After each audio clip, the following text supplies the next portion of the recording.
Hello friends, welcome to Jo's Tamil health and beauty. இன்னைக்கு நம்ம தொப்பையை கரைக்கக்கூடிய ஒரு அருமையான இயற்கையான ஹோம் ரெமெடி தான் பார்க்க போகிறோம். இந்த டிப்ஸ் ஆண்கள் மற்றும் பெண்கள் ரெண்டு பேருமே தாராளமாக பயன்படுத்தலாம். அதுவும் குறிப்பாக பார்த்தீங்கன்னா பெண்களுக்கு ஆஃப்டர் டெலிவரிக்கு அப்புறம் அடிவயிற்று பகுதிகளில் சதைகள் அதிகமாக இருக்கும். அந்த சதைகளை குறிப்பாக கரைத்து வெளியேற்றக்கூடிய தன்மை வந்து இன்னைக்கு நம்ம பார்க்க போகிற இந்த ஹோம் ரெமெடியில் உண்டு. இந்த ஹோம் ரெமெடி இப்போ எப்படி செய்யறது நம்ம பார்க்க ஆரம்பிச்சிடலாம். நான் இன்னைக்கு இதற்கு ஒரு வெள்ளரிக்காய் எடுத்திருக்கேன். இந்த வெள்ளரிக்காய் எல்லா சீசன்லையுமே பரவலாக எல்லா இடத்துலையுமே ஈஸியாக கிடைக்கக்கூடிய ஒரு காய் வகை தான்.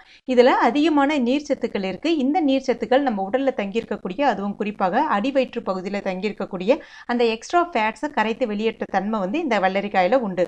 குறிப்பாக பார்த்தீங்கன்னா உடல் எடையை குறைக்கணும்னு நினைக்கிறவங்க எந்த ஹோம் ரெமடியை ட்ரை பண்ணும்போதும் முடி உதிர்வு இருக்கும், தோல் சுருக்கங்கள் வந்து வர ஆரம்பிக்கும், ஈஸியாக டயர்ட் ஆகிடுவாங்க. ஆனால் இந்த வெள்ளரிக்காயை பயன்படுத்தி நீங்கள் உடல் எடை குறைக்கணும்னு நினைக்கும் போது பார்த்தீங்கன்னா உங்களுக்கு முடி உதிர்வு பிரச்சனை சரியாயிடும். அதாவது முடி உதிர்வு இருந்தாலும் ஆஃப்டர் டெலிவரிக்கு அப்புறம் முடி உதிர்வு இருந்தாலும் அந்த முடி உதிர்வை ஸ்டாப் பண்ணி முடி ஷைனிங்காக வச்சுக்கிறதுக்கு ஹெல்ப் பண்ணுது.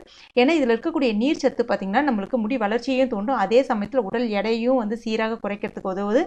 குறிப்பாக அந்த தோல் சுருக்கங்களை சரி செய்து நம்மளுடைய தோலை ரொம்பவே ஷைனிங்காக வச்சுக்கிறதும் ஹெல்ப் பண்ணுது. ஸோ எவ்வளோ ப்ளஸ் இருக்குது பார்த்தீங்களா இதில். இந்த வெள்ளரிக்காவை நான் இன்னைக்கு ஒரு பாதி வெள்ளரிக்காவை மட்டும் சின்ன சின்னதாக கட் பண்ணிவிட்டு மிக்சி ஜாரில் சேர்த்துக்கிறேன். உங்களுக்கு வேணும்னா நீங்கள் ஒரு முழு வெள்ளரிக்காய் கூட பயன்படுத்திக்கலாம். இப்போ இதை நம்ம மிக்சியில் கொஞ்சமாக தண்ணி சேர்த்துட்டு அரைச்சிட்டு ஸ்மூத் பேஸ்ட்டாக அரைச்சி எடுத்துக்கலாம்.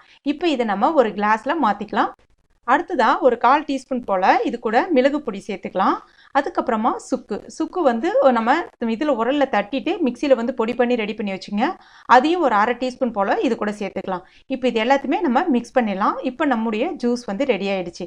இது கூட வேணும்னா நீங்கள் ஒரு சிட்டி அளவுக்கு சுவைக்கு உப்பு வேணால் சேர்த்துக்கலாம், கல் உப்பு சேர்த்து பயன்படுத்துங்க.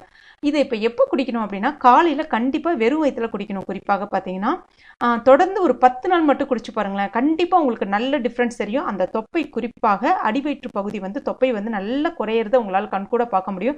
அந்த அளவுக்கு ஒரு சிம்பிளான ஈஸியான ஹோம் ரெமடி.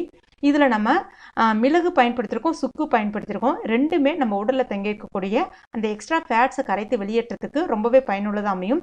குறிப்பாக நம்ம வெள்ளரிக்காய் ரெகுலராக எடுத்துக்கும் போது பார்த்தீங்கன்னா சளி பிடிச்சிருமோன்ற பயம் சில பேருக்கு இருக்கும்.